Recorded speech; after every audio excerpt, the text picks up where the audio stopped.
Hi, and welcome along to the Invincibles podcast. Merry Christmas, and a Happy New Year. Happy New Year, yeah. Did you have a nice Christmas? Oh, it's brilliant. Yeah, brilliant. You know what I mean? Family, lots of present opening for them, right? And lots of drinking and eating and what you do at Christmas. But it was nice, though. I really enjoyed it. And then on Boxing Day, watch that demolition job. Yeah. You know, that just rounded off the Christmas really, really nice. And I was gutted when, you know, our game got cancelled against Wolves. And then, you know, now we've heard that Arteta's also out with COVID, you know what I mean? So the COVID thing's been going around, but it was a good Christmas for me. Good Christmas. Last year Christmas, as I've said a few times here, I was in bed with COVID. I remember that. So to be enjoying myself this year, it was, you know, I gave... We had a couple of good Boxing Days. Like last year was 3-1 against Chelsea. Yeah, Boxing Day. That was in the studio because obviously, like, you know. And then this one here, we was actually in the studio watching it 5-0. 5-0. How was yours? I had a very good Christmas. Like, got absolutely sport on the present front. You know what I mean? So, so I got some nice presents. So I got a running machine. A running machine? Running machine. That's a good present. Yeah, very good present, like, you know. So, You been on it? No, I haven't got it set up. I think I might need someone to come around and set it up. Like, so if anybody knows how to set up a running machine, let me know. Like, you know. So, so that's going out running in the cold, wet weather. So that was a good one. Like, thoroughly sport, food, overeating, but you know, you got to do it. You know? Well, you got the running machine to get it. Well, that's it. That's right. I'll get on the running machine when I get back. You know? So, I tell you, I've been thinking after sort of the Christmas is sort of winding down a bit. Well, obviously we still got New Year's. I've been starting to think now about health. You know what I mean? And gym and stuff like that, because I'm like, I ate a lot over the Christmas, man. But listen, it's only, you know, you got to, innit? You got to enjoy it. Yeah, you got to do it. Like, you know, I'm certainly not going to worry about it until after I went hospitality again on.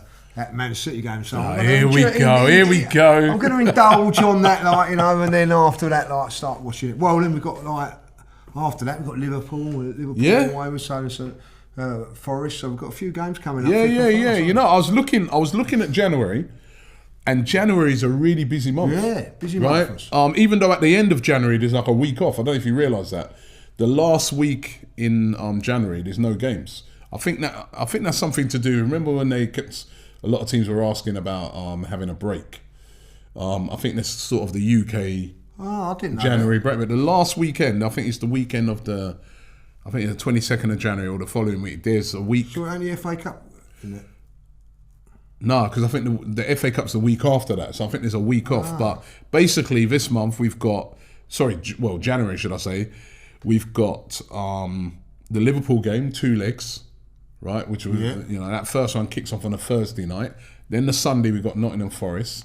Then the following Thursday we've got Liverpool again. Then the Sunday we've got Tottenham, right?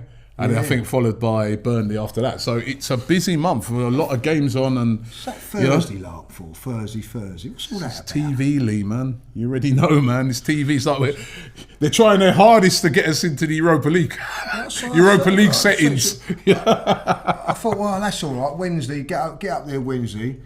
You know, like Thursday, like we're normally doing film and all that. So it's like, you know, but and now like put it on a Thursday. Yeah, Thursday night. But then does that help us a little bit because it gives a little break up until that game?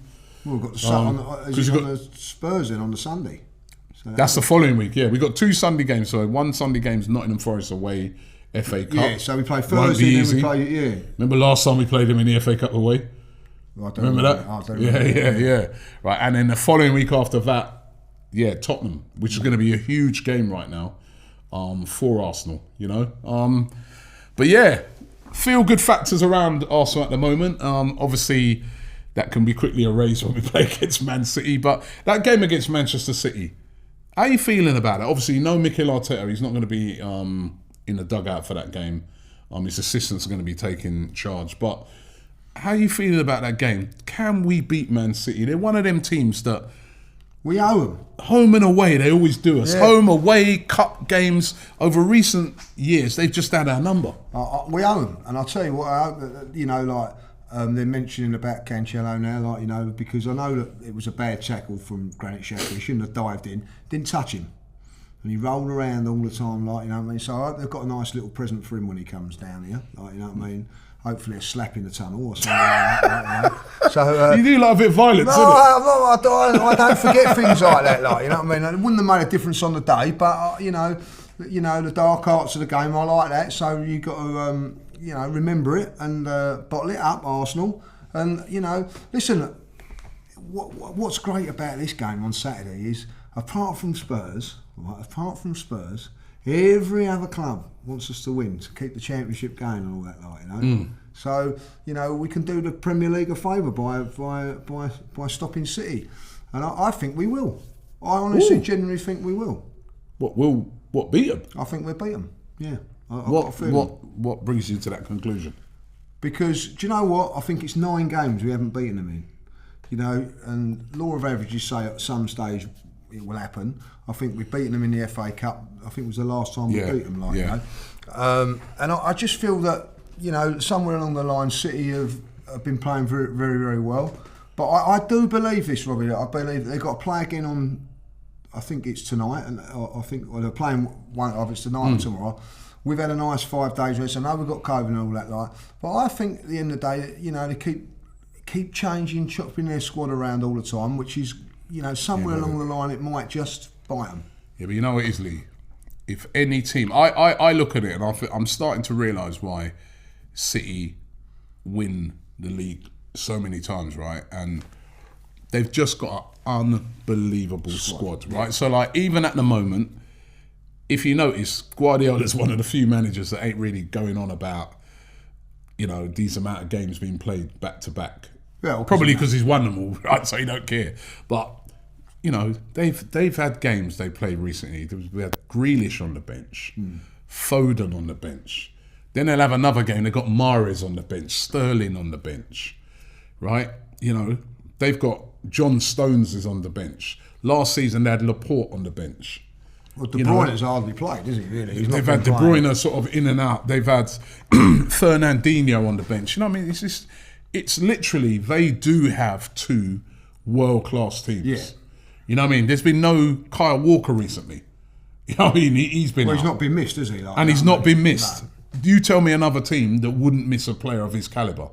It's just their squad is unreal. And it's periods like this when we go into December, where you've got back-to-back games that stretch your squad to the limit that they're able to cope with. And in a way, I think somebody suggested it the other day, saying that in a way, the Wolves game being called off might have helped Arsenal because being able to cope with 3 games in quick succession, we would probably have had to have either left out a load of players against Wolves or left out players against City.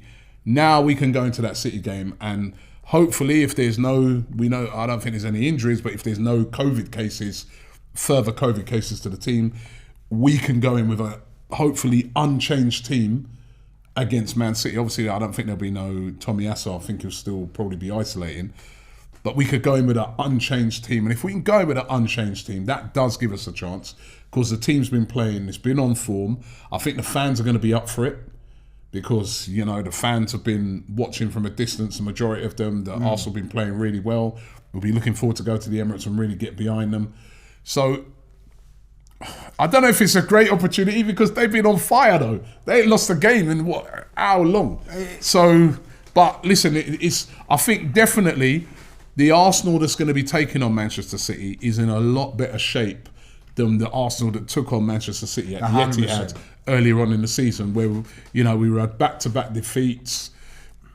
We just went into that game just so below. Just with. Well, you just knew you weren't going to win. Yeah. Let's be honest. You went up there. You knew you weren't going to win. I knew we're coming into the shootout. We wasn't going to win that game. But this game, for me, Robbie, this could be a massive, massive, decisive game changer towards getting to top 4. If Definitely. Arsenal win this game, then let's be honest, everybody's expecting us not to win this game, right? Yeah. So like the Tottenhams and the Man Uniteds and those teams in the West Hams and all that going, City at home, they ain't going to win. But if Arsenal were to win that game, that would be a massive shot in the arm for us. But also, that would deflate the other team. They haven't dropped. if we could just get over the line in this one, it would be a massive, massive call to get us into the or a chance to get into the top 4. Also, I'm going to have to say this. I know Mikel's not going to be there now, but he'll still be able to do his stuff from on the phone or whatever. This would be a massive boost for Mikel Arteta, because at this moment in time, there's a lot of fans like myself. There's a lot of fans that are still not convinced because, you know, we beat these teams, but then can he go and... If he was to go and beat Manchester City, I don't think then you can turn around and say, right, start... if you're knocking Mikel, then you've got an agenda against him. Like, you know, my you know, I'm going to be really honest. After that Everton game, did I think that I would... If someone said to me after the Everton game, I honestly thought we'd win the games that we have done, and I knew that. But would someone said to me, going into the Man City game, you'll have confidence, you might get something out of it, I would have gone, no way. Whatever's happened, whether it's a little bit of luck, and I do think he's had a little bit of luck, because if the Aubameyang thing forced him to play Martinelli, and it's been a wonderful, wonderful move for the team. You know, this is where Mikel now can really start picking up points, brownie points, and fans going to have to turn around and start saying, yeah, do you know what? I was wrong. I was wrong. You know what I mean? I should have backed him. I should have done this, should have done that. If they was to lose this game and lose heavily, people are going to come out and go, oh, well, yeah, you're expected to beat Southampton. You're expected to, when it comes up to one of these big teams. These next 2 league games, Man City at home, Spurs away. Tough games. If he gets no points from those games, people will be back on his case again, and there's question marks. But if he could nail this one against Man City, it takes all the pressure going off to the... I think it's a belief. If you beat Manchester City, all of a sudden you have belief that, you know what, we can beat Spurs away. We can beat Liverpool when they come to our place. Yeah. We can beat Man United when they come to our place. Because a lot of these big teams as well have got to come to our place. Exactly. Right? So the belief that you gain, you know, like you said, people don't say, well, it was only Norwich and it was only... They're like, hey, you know what? I believe in my team. Yeah, exactly. I believe in these players. They need that. We need that result. We need that. We need this against City. We need one of them big we need a wins big against. Win. You know, I was watching the other night. I was watching the Liverpool Leicester game, and Leicester depleted squad. You know, literally a makeshift back line. They rode their luck. Yeah, but they won the game. The belief that that's going to give those players now, we beat Liverpool at home. Our fans are right behind us. They love that result. It gives you so much. That belief thing can really push you on. It can really, It can ignite. It could really go. It could push you in. If we was to beat Man City, and I'm not saying that we can or we can't. I'm just saying that we've got an opportunity. There is a chance. You've got to ride your luck as like Leicester did. But if you was to win that game, the boost and the confidence going into the next few games, it would also get you in a run of like you could possibly go in 10, 12, 15 games unbeaten. All of a sudden, Robbie, things are looking a lot better. Yeah. But I watched Man United versus Newcastle. Great performance from Newcastle. And I'm looking at it and thinking, how have we lost to that Man United side? There's still that little bit of in me that's really peeved by the way we lost to them. But that wasn't, I look back at that Man United performance, I didn't think it was a terrible performance. No, it wasn't. It was a good performance, turned on a penalty that we stupidly gave away. We should have got out of there at least with a draw. A draw away at Old Trafford, despite how United have been playing, wouldn't have been. But there's that negativity. It's still Doubt, but we didn't turn over another one of them teams. Yeah, exactly. So if you was to turn over the best team in the country on form as they are, it'd be huge. It would be huge going into the January fixtures later. Because we got big boys in January. We got Liverpool. We got Spurs. Yeah. You know what I mean? So these are all huge games. You know what I mean? Even though you can Carabao Cup semi-final. Huge game, 2 legs of Liverpool. Can we do that? Tottenham away, where we've not won for God knows how long. Can we do that? So these are huge moments coming up now for Mikel Arteta. Come through those positively, wow, what could we do this season? But going back to Man City, I was watching them again the other day and I'm like, what is the best way to play them? How do you beat them? I see teams, they allow them to have loads of the ball, but they still don't beat them. Is there an argument to say, be a bit more on the front foot against them? Or is that suicide? I don't know. They're such a hard team to play because they've always got all the possession. They have, and I watched the Leicester game, and Leicester hit them on the break 3-4 times, and actually should have got to 4-4. Yeah. So that's the way to do it. You know, like suck them in and then hit them on the break. Now, but we tried that when we first played them. Yeah, and I've seen so many teams. Away silly goals, Robbie. So many teams have tried that this season. I mean, we got Sterling Chelsea scoring from the it. 6 yard with headers. You know, in the first couple of minutes, cut that out. You know, let them come on you and then hit them on the break with the pace and pat, and then you've got to be clinical. Yeah, is there not another way to play them? Though everyone tries that, it don't work. Well, it doesn't work, does it? I would say to them, like, let them have the ball wide. Let them have the ball wide. And force them to cross it. If they force them to cross it, you know, we've got good enough central defenders to head the ball out and then hit them on the break. You know, and just be. I think if we can go in that game, don't give them nothing silly. Be, you know, like very compact in that middle, and then we've got players. I don't care what anybody says. You know what I mean? Is it anybody better? Saka's performance the other night was sensational again. I'll tell you what I'm going to say. The disrespect. This is why. I'm going. I don't want to listen to other channels and like, you know, the BBC and all that. The disrespect. I'll let him go in himself. They've not watched him in the last sort of 6-7 games. He can go outside, by the way, Saka. Oh yeah, I saw that. Yeah. Oh, he's stupid because you showed him inside. So, listen, he can go outside as well. He can go inside. He goes inside. You don't know where he's going. So he can do what he likes. His kid. You know what I mean? Like that's really weighing me up. You know what I mean? The disrespect showing for him, like, you know. And also then I watch. What is it? The team of the season, like, do you know what I mean? And they put Foden in there instead of, like, you know, Smith Rowe or someone like that. Well, Foden, I think, is a fantastic player. No way has been in the form that he showed over. Loads of biases away against Arsenal and all that. Like, Gary Neville put a goalkeeper in I hadn't even heard of. You know what I mean? What, over Ramsdale? I'm sorry, like, so the disrespect for that. Saka's been Saka can get at anybody, any team. If he's on his game, he can. Martinelli will scare players. You know what I mean? Like, obviously, how I see it, Robbie, is we've got to be compact. We've got to ride our luck a little bit. They're going to have to miss chances, but when we get chances taken, there is a chance that we can win this game. That's what I'm got to saying. be. I want to see a brave Arsenal now. Yeah, I don't want to see. I see so many teams play against Man City. They allow them literally. It's almost like they say, right, here, have it, have the ball, do what you want with the ball. We're just going to sit in, compact. And counter-attack. It's so obvious. They play against it every week. They know what every team's going to do. I want to see us mix it up a bit more. Yeah, I want to see us. I want to see us at times go toe to toe with them. Be a bit brave. Be on the front foot. Push them back a bit. Yeah. Push them back a bit. Let them give them a lot of things to think about, because I really do feel so many. The only team I see that plays against them that kind of has no fear of them, and I know obviously they're way better than us, but it's Liverpool. Yeah. And Liverpool, you know, always, but a lot of other teams, even when Chelsea played them, I thought they were too negative. Too cautious. I just do feel that, you know, it's almost like there's too much fear in teams when they play City. And I know, I understand that you can't go gun-ho against them because they'll rip you to shreds.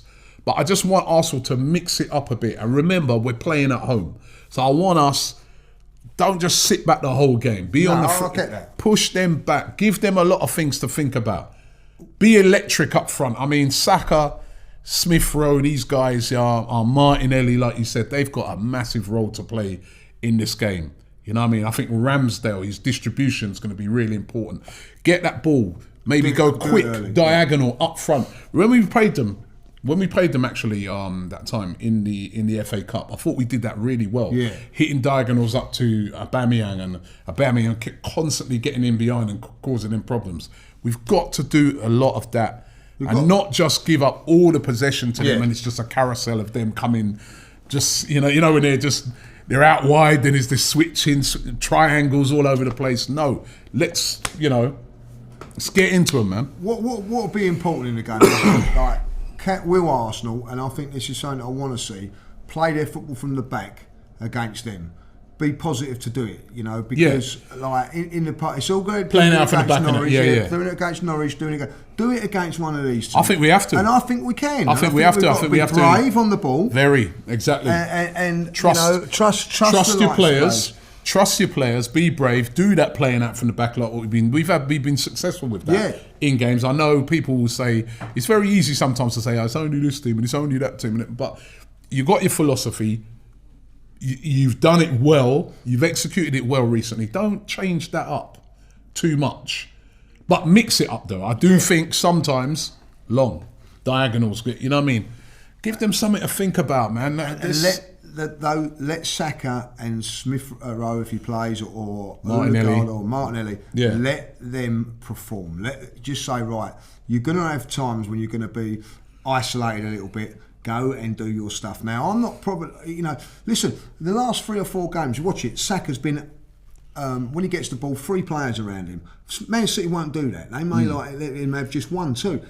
That's when we got a bit. That's take him on. Be positive. Same with Martinelli, because they will overload in certain areas, and that's why they get caught. So when we get caught, let's be brave and press them as well. And you know what? I think Martin Odegaard's going to be very important if he can shine like he has been in the last few games. I mean, he's a very important player for Arsenal. I was reading actually today where. They're not too happy in Madrid, apparently. They've been saying that they made a big mistake in selling him to Arsenal for only 30 million. I remember there's a lot of people at the start of the season were saying, no, let's not get him, let's get Buendia. Well, I'm sorry, he's been an excellent signing and he's starting to show his worth. Yeah. And as I said, over in Madrid, apparently they're not happy that they let him go for so cheap. You know, remember he was signed originally as a wonder kid for them. He didn't get the game time, and there's been a lot of talk over there saying that because he did have a successful loan even before the Arsenal one. I think it was at Sociedad, and the talk is, well, why didn't they bring him back, give him game time to show what he's been showing now? You know, I mean, don't get me wrong, they've got a brilliant midfield at Madrid as it is, but Odegaard's proving his worth, and it's going to be a huge game. He's going to be very important in that game. Yeah, if he's firing, we've got a chance. I think he's been brilliant. But again, the question mark, the agendas, saying, oh, he's done it against so-and-so, do it now. I thought he played very well against West Ham. I think he's been against West Ham, he's brilliant. So do it against Man City. And as a player, young players like that, you want to be doing it against the best as well. Let's see what you can do. And I'm feeling that this is now Arsenal's time. I don't care what anybody turns around and says. It's there's an opportunity for top 4. I've watched. I was forced to watch the Spurs game yesterday. I'll be honest. I don't watch Spurs games unless I think they're going to lose. Right? I'll be honest with you. So I didn't want to watch that game yesterday because I thought that they were going to win that game. But I've got family at the Spurs, so they was watching it. So I've had to, in my house as well. Can you believe it? But anyway, and I sat there and I thought, oh, hold on a minute. Southampton looked really good for it, and then it happens, the penalty and everything there. Yeah, 10-1.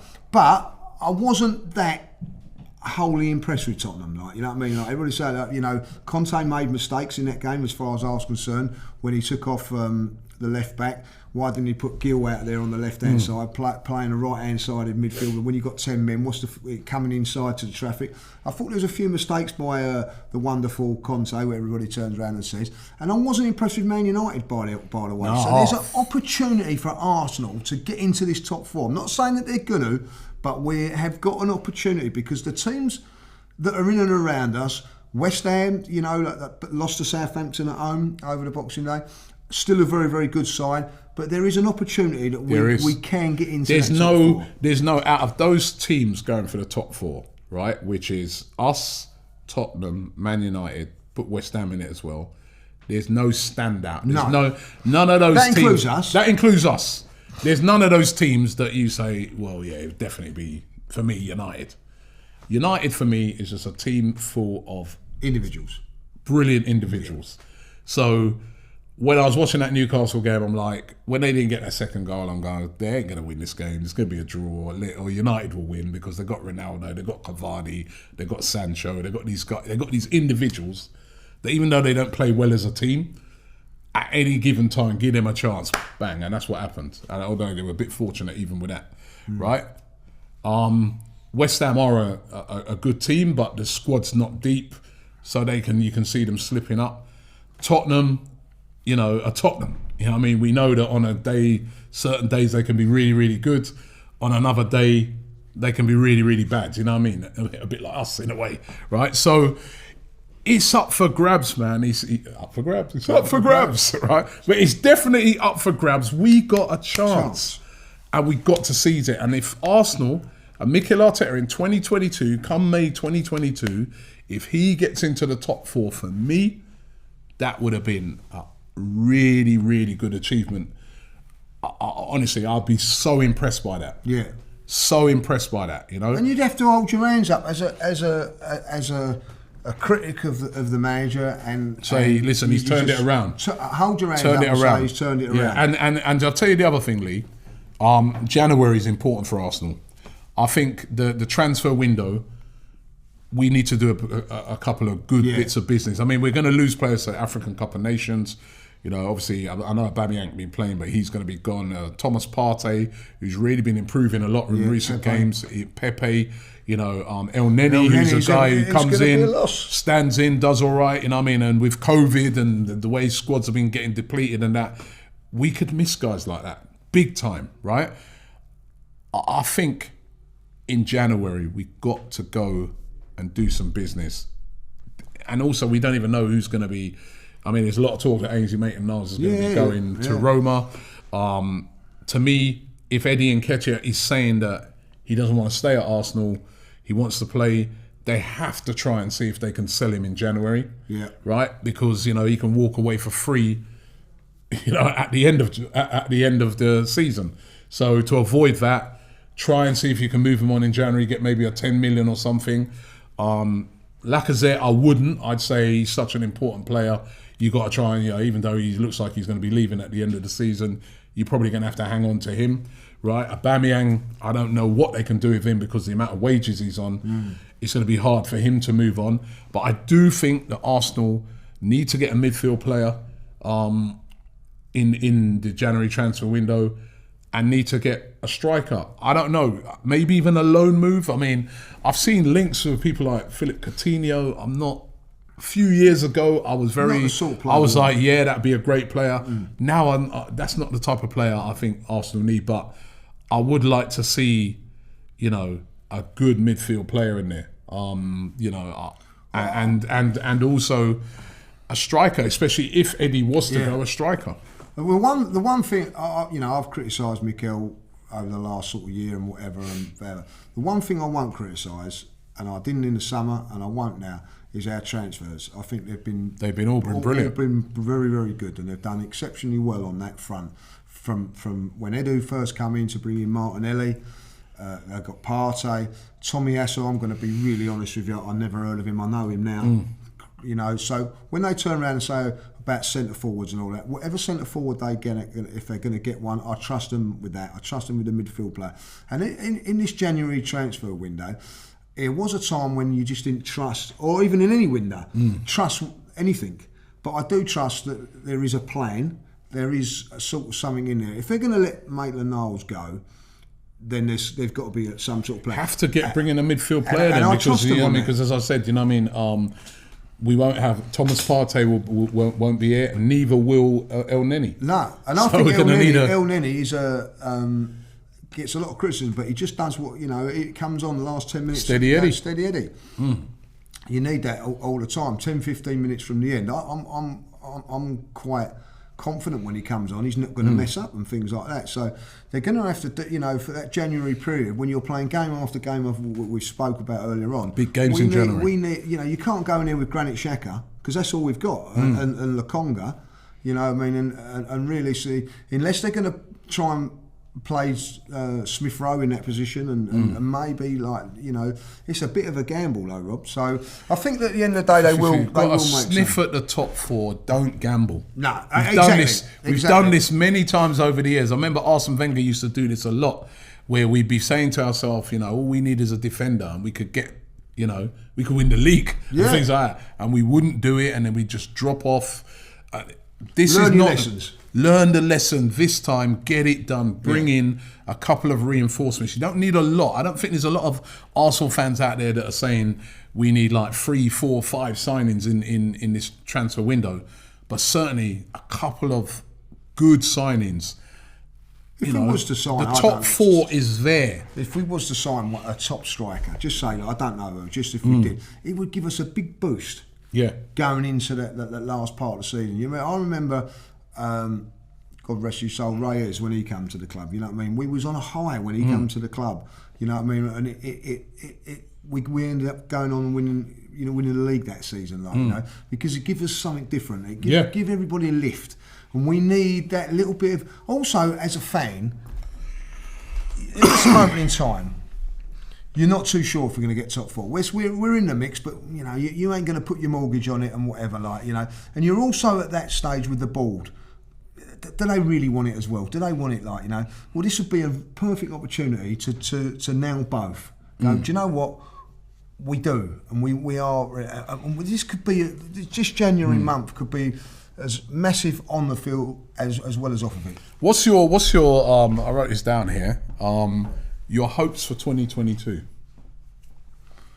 Do you know what? To see Arsenal competing, you know, and going into games when I think that we can win games of football against the big teams. Yeah. I'll be honest, over the last sort of 2-3 years, I've been going to home and away to City, Man United, and thinking, Man City, Liverpool, we ain't going to win it. Chelsea, we're not going to win those games. You know what I mean? Like, you know, I want to be going into games feeling that we've got an opportunity to win those games. I don't think that's too much to ask for, really. Like, you know, I'm not saying we're going to be winning leagues or whatever. There, I want us to be competitive every game. I want us to go on Saturday and go toe to toe with Man City. If we lose, fair enough. But like, we've been in a game. Well, there's been too many games, Robbie, when half time it's all over with. Yeah. So that would be my hope for it. My hopes for 2022 with this Arsenal team is, I agree with you, competing, but my hopes is top 4 by the end of the season. I know it's a big stretch. It's going to be difficult, as we said. A lot of teams going for it, but it's attainable. So my hopes is top 4 at the end of the season, and then going into the new season, some good signings in the summer that enables us to compete for the league. Yeah. Not just, you know, so that at the start of the season, you know, and people are saying, what's your predictions? There's a few people on that panel who said, you know what, with the signings that Arsenal have made and how they finished the season, exactly, that's a great point. You know what, my little dark horse my outside bet is for Arsenal. I think they're gonna do bits this season because they bought in this player and that player, added to the excellent players that they've already got. Yeah, you know, I'm lumping a bit on Arsenal, which is over the past few years, someone lumps a bit on Arsenal, they probably call some sort of you know, facility to go and get them locked up or something. You know what I mean? So I want to see that. That's why games against Man City coming up, Tottenham away, is important. Yeah. That we win those or get something in those games, and when people get so like think, oh, do you know what? They're not a brush over no more. Yeah. They're not like, oh, it's Arsenal. People start taking us serious. In everything we do. Win the League Cup. Go on and win that, like, you know what I mean? Because Arsenal, I'm going to say this, Robbie, should be winning that League Cup because we've not got Europe where the other teams have. It should be like, that's what Arsenal should be doing. And do you know what? They've gone and done it, and that's where I want to be now, like, you know what I mean, like, you know. And I want a trip to Wembley this season. I do, and I feel that we've got a very, very good chance of it. So 2 would be nice. Just saying, but like, you know, but that's what I think we should be looking to do. Your Arsenal player of 2021. Saka. Yeah, I agree. Without a doubt, I think. I agree. He's been over the course of the season. Yeah, I think over 2021. I was going to say Saka as well for me. I just think he's been wonderful. He's a wonderful watch as well. Like, he just ticks every box as a footballer. Plus, as well, you know, as well as his exploits for Arsenal, he broke into the England team. He was a regular in the Euros. You know, I think he was our most consistent player. Yeah. I mean, Smith Rowe towards the second half of the year, he was amazing. But I think throughout the whole year, it's got to be Saka for me. He was unbelievable. Yeah, I just think, like, you know, look back at Benfica away, you know, last minute, we need a bit of magic. Saka comes up with it, like, puts it on the plate for Aubameyang. I just think that he's been fantastic all the year. Smith Rowe's been the revelation of the year. I'd have to say that. Like, it's been an absolute fantastic rise for him. But for me, Saka. Your low point as an Arsenal fan. Well, and your high point. Your high point. What am I saying? Low point first. Your high point and low point as an Arsenal fan. The low point in 2021. I think the low point for me was, you know, Southampton away in the FA Cup. I was, you know, like when people go on about Mikel, and that's when he rested loads of players. Yeah, he rested a lot. I lost a lot of, you know, when people have a go at me, oh, do you want Arteta? You know, I'm not an Arteta. I look at things like that and go, like, you know, that was a big blow for me. Then obviously, like the Villarreal thing, I think after that was a real low. Not even to be into Europe and lose that. It was a massive low, you know. So that would be the lows. The Villarreal one for me was the big low. And I don't like. We had a chance. We had a chance, right, to get to the final of Europa League, and we could have won that. That United team that was in the final, we could have beaten them. Right, I was always like, if we get United in the final, I think we can turn them over, right? And then we would have been in the Champions League, and we blew it. Yeah. And I remember Mikel Arteta went and played this false number 9, and I was like, what is that? We never play that. What are you doing? You know, and I think he has learnt from that. Well, hopefully, you know, but that was horrendous, and that was definitely my low point. That Villarreal game, and that's when I go back to Mikel. You look at it like, you know, there was people go, oh, we've had a great.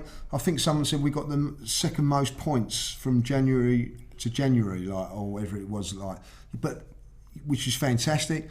But Southampton away in the cup. Yeah, the Villarreal, the Southampton one. Very, very fortunate against Benfica. We got away with it. You know what I mean? It wasn't It wasn't an enjoyable ride. What's happening now in the last 4 or 5 games? It's been enjoyable. It's been an enjoyable ride, and the high for me. Listen, I don't care what anybody says. Was the Spurs home game? You know what I mean? To annihilate them like we did in that first half. Absolutely. I might have to agree with you on that one as well. Absolutely put them under the pump. Yeah, and that was coming off of the back of we weren't playing good. Remember, that was early in the season. That first half was just, you know what I mean? Electric. I know that they were poor, but that we was just, you know, it don't get very often that many times to really pump Spurs, you know what I mean? We've beaten them a few times and whatever, like, but we annihilated them in that first half. And you know, we should have gone on and won it probably more. But listen, that first 45 minutes, the atmosphere in the ground as well was sensational. That was brilliant. Yeah, you know, I got to agree with you on that one as well. It's time to talk about the games. Well, this is a low point for me. It is a low point for you this week because I've got it written down on this piece of paper here. We predicted these games. We went Norwich, Arsenal. You went 2-0 to Arsenal. I went 3-1, of course, 5-0. Very impressive. Then we did Arsenal Wolves, but it was cancelled. Yeah, I predicted that. So Manchester City versus Leicester. You went 3-0. No, sorry, you went 2-0. I went 3-0 to City. We were both wrong. But here's the winning. Here's the winner now. Aston Villa versus Chelsea. You went for a 1-1 draw. 1-0, I said to Chelsea, and it was another win. 3-1. I take the month. You take the month, yeah. That's 2-1 in months. 2-1 in months, yeah. Well done, yeah. 2-1 in months. I'm back, mate. You're back. Oh yeah, you're back. Like, I'm back. So, like, you're back. It's about time you won one anyway. Like, you know what I mean? So, all right. Christmas, you know, spirit and all that. I thought I'd let you have that one. Listen to this guy. Christmas spirit and all that. Right. Let's get into this week's games. Oh, I lost it here. Just had it a minute ago. Right. Of course, first one, Arsenal versus Man City. You were very confident. You were talking about. I'm going to say, I'm going to, you know, I might be mad here. I might be mad. Let's see if he backs it up with his predictions. Back it. Arsenal 2, Manchester City 1. Oh.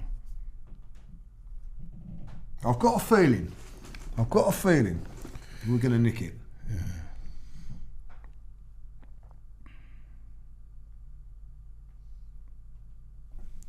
Jesus. I think I'll go 1-1. I just don't quite think. I think we're going to put in a good performance. I don't think we'll win it. I don't think we'll lose it. Would you take a point now from that game? Definitely. Would I take a point? 100%. Of course I'd take a point. You wouldn't? Yeah, I mean, no, I want all three, but no. I'd take. I'd love it. If we come out of that game unbeaten, the way they're playing, I'll be well pleased. The way they're playing, I'll take a point. Chelsea versus Liverpool, the big game of the weekend. You go first on that one, so good luck with that. Jeez, you know what? This game, they're on even points now. They're both on level points. I think whoever loses this game is out of it. Might be kissing goodbye to the title. Yeah.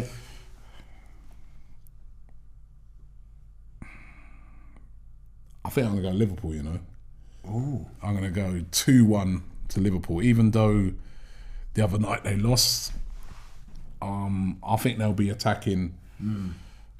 Although Chelsea did look impressive the other day. Lukaku back in the team. I'm going Liverpool. I'm going to sit on the fence on this one, 2-2. 2-2. I don't think it suits either one of them, but, it's a tough, you'd only say Liverpool and Man City got a chance of beating Chelsea away at the moment, realistically, but... All right. Man United versus Wolves. Oh, God. They can't continue to be bad. They can't. 2-1 Man United. 2-1 United. I think United, just because Wolves, they've had all the COVID and that, although they will be fresh, but... They're difficult nuts to crack. Yeah.